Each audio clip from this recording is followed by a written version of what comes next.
Eh bien, bonjour à tous, c'est TutoPC. On se retrouve aujourd'hui pour une nouvelle petite vidéo qui sera la présentation de Windows 10. Alors, Windows 10, qu'est-ce que c'est?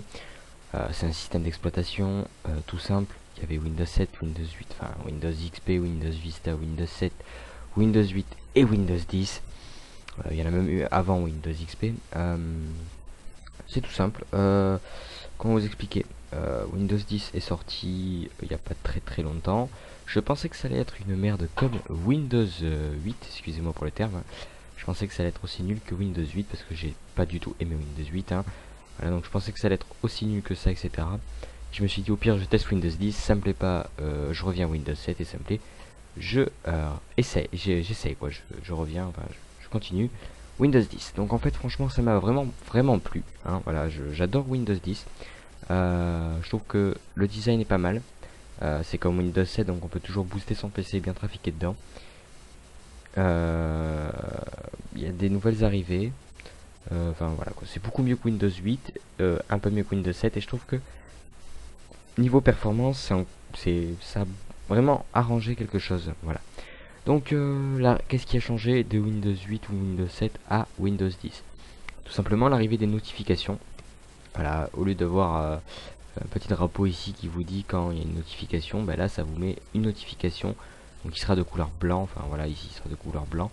Vous avez tout simplement, si vous avez un logiciel à mettre à jour, etc., tout sera noté ici. Ensuite vous avez tout simplement la barre de recherche avec Cortana. Cortana qui est comme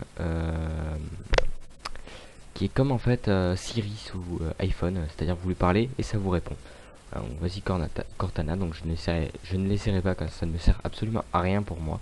C'est Cortana, voilà, vous avez la barre de recherche. Vous avez aussi l'apparition des bureaux qui étaient avant sur Linux et Mac. Donc vous cliquez par exemple ici tout simplement et là vous avez les bureaux. Vous avez le bureau 1 et le bureau 2, et le bureau 2 vous voyez que j'ai plus rien d'ouvert. Et si je vais sur le bureau 1, le bureau 2 j'ai toujours ça d'ouvert, normal.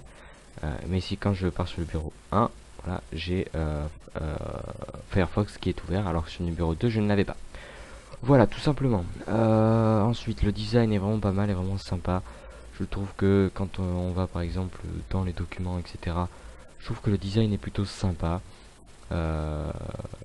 Enfin, vous, votre barre de tâches ne sera pas comme celle-ci. Voilà, vous voyez que le design, tout a complètement changé. Je trouve que c'est vraiment très sympa. Vous avez toujours aussi, comme Windows 8, ceci. Enfin bon, voilà, la barre de démarrer n'est pas comme ça vous quand vous aurez Windows 10 parce que moi j'ai changé quelque chose. Enfin bref. Alors qu'est-ce qu'est le point négatif de Windows 10? Ben, c'est tout simplement la confidentialité. Voilà, ils ont complètement merdé là-dessus, ils ont fait exprès, voilà, pour vendre de vos données à d'autres sites pour se faire de l'argent. Donc c'est le seul point négatif de Windows 10, mais ne vous inquiétez pas, vous pouvez tout arranger. Je ferai une vidéo pour arranger la confidentialité sous Windows 10 parce que là elle est vraiment merdique, la confidentialité, voilà, tout le monde peut voir ce que vous faites sur votre ordi, tout le monde peut, enfin je parle de sur internet, voilà, Windows prend toutes vos informations, tous les sites où vous allez, tout ce que vous faites sous votre ordinateur, vous êtes fichier à cause de Windows. Voilà, donc donc on peut toujours arranger ça dans les paramètres. Je ferai une vidéo spéciale pour ça. Donc sinon je tenais à m'excuser en parlant des vidéos par rapport aux peu de vidéos que j'ai fait depuis un petit moment. Donc je suis vraiment désolé.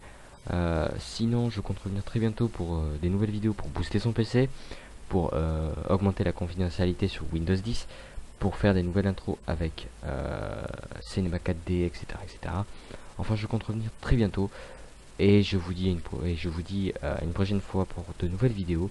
N'hésitez pas à me dire en commentaire qu'est-ce que vous avez pensé de Windows 10, ce que vous pensez de mes vidéos, etc. En tout cas, je vous dis à une prochaine fois pour de nouveaux tutoriels.